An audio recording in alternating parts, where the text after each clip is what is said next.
So welcome again, and today it's Italian, and as I said before, I'm doing a pasta, a baked pasta. The pasta is already boiled, and I set that aside. I saved some of the pasta water just in case I need it for the sauce. I'm going to make a marinara sauce, and I'm on the verge of doing that right now. I've cut up the ingredients that are going to go in there. It's going to be a spicy marinara sauce. It's going to be the Caribbean marinara sauce. So the Caribbean Italian day. So here we are with the ingredients and the marinara sauce starting. Well, I'll put some ham in there. I have some onion that I diced up, a tomato for some body. I have some green, some cilantro and some mint, and I'm going to mince my garlic up, and I have to have some hot pepper in there, so I'm going to include some hot peppers. In the pan I have a couple of tablespoons of olive oil and some thyme leaves, fresh thyme leaves. I'm just going to give that add the other ingredients and give it a minute or two so that the onions can sweat and just release all the flavor. And then I'm going to add that garlic in there. Give the onions some time.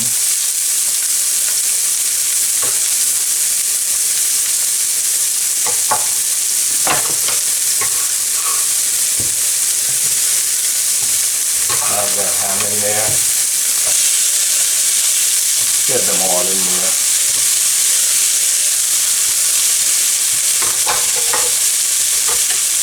And this is my marinara sauce. I'm putting it together my way. I mean, there are lots of recipes out there for marinara sauce, basic marinara sauce. But we just, in the Caribbean, we just put something together. We follow the recipe to a certain extent, but then we make it our own. So that's the whole deal of this cooking thing. You can substitute whatever you want, and get a basic result, a similar result from what original recipes may have. So here we go. I'm gonna shake. So here we are with our onions, garlic, and the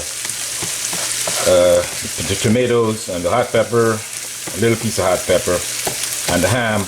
This is going to work. I've been working it for about a minute now. This is going to, I want the onions to soften so that it will be a quick process when the tomato sauce goes in there. We'll bring that to a boil and then we'll simmer. So we let this go for another minute or so, and we'll be continuing with our marinara sauce. So in the meantime, I oiled my rigatoni. Once it's drained, I oiled it because I don't want them sticking together, because we're going to arrange this in a baking dish and pour the sauce on it and put it in the oven. So we'll get to that when we get to that process. Once my sauce is done, we'll move on to that. But always oil your rigatoni if you're going to make this baked pasta. And here I'm going to add a 28-ounce can of pureed tomatoes. That's what I have in my pantry. So I will swirl that around. Give me some more heat so that it can come up to a boil, and then we'll reduce it to a simmer. Let it absorb all the seasonings that I have in there with the oil. So we're gonna mix this well in here, and then we bring it to a boil. Okay, we'll just wait on that to come to a boil, and we'll go from there. Okay, it's come to a boil. It's coming to a boil. I'll just add a pinch of my Knorr seasoning, the bouillon powder.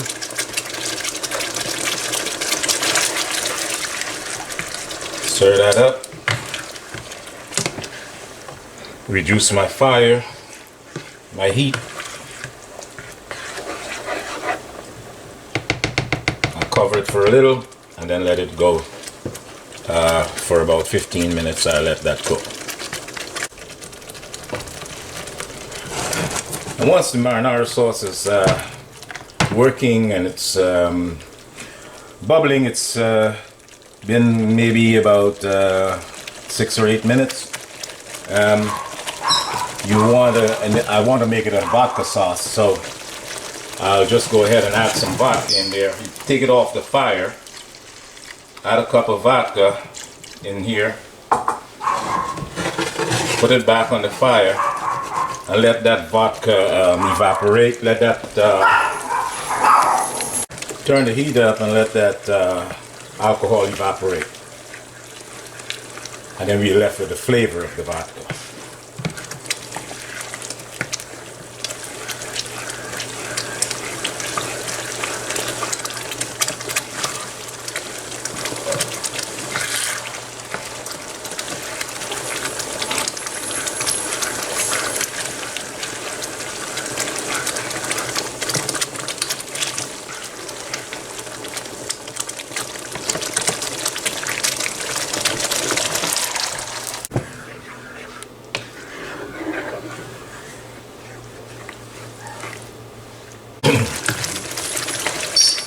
So you let this go.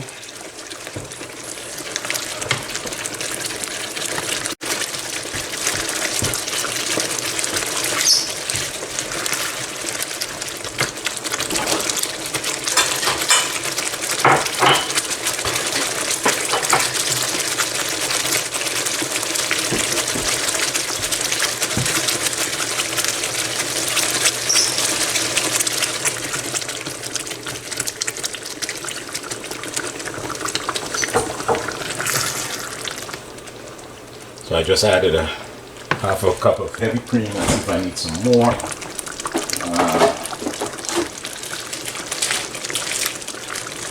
Need a couple of tablespoons of butter.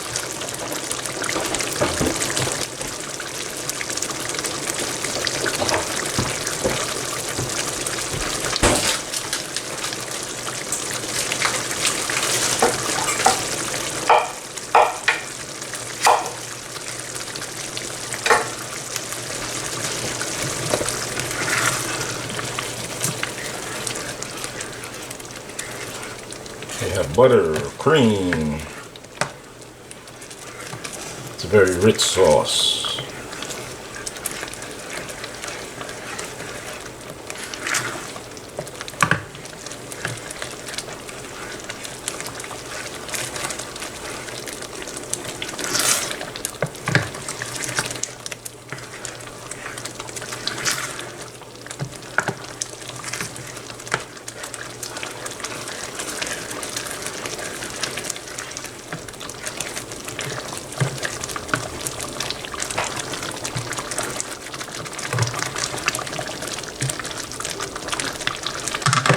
So let it go for another 5 minutes or so.